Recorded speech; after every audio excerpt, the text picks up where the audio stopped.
بسم اللہ الرحمن الرحیم۔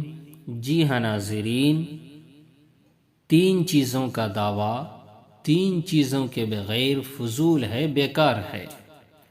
حضرت حاتم زاہد کا قول ہے کہ جو آدمی تین چیزوں کے بغیر دعویٰ کرتا ہے وہ شخص جھوٹا ہے۔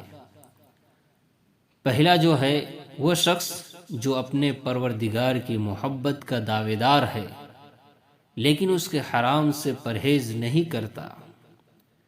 دوسرا، جو آدمی جنت کی محبت کا دعوے دار ہو لیکن اطاعت خداوندی میں دولت خرچ نہیں کرتا۔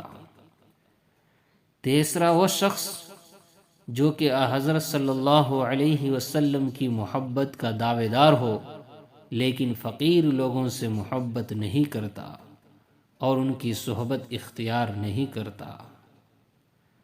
زندگی میں کوئی بھی ملاقات فضول نہیں ہوتی۔ ہر انسان جسے آپ ملتے ہیں وہ یا تو آپ کی آزمائش ہوتا ہے یا سزا ہوتا ہے یا پھر آسمانی تحفہ ہوتا ہے۔ تو جی ہاں، اس ویڈیو کو زیادہ سے زیادہ شیئر کریں، لائک کریں، کمنٹ کریں اور چینل کو سبسکرائب ضرور کریں۔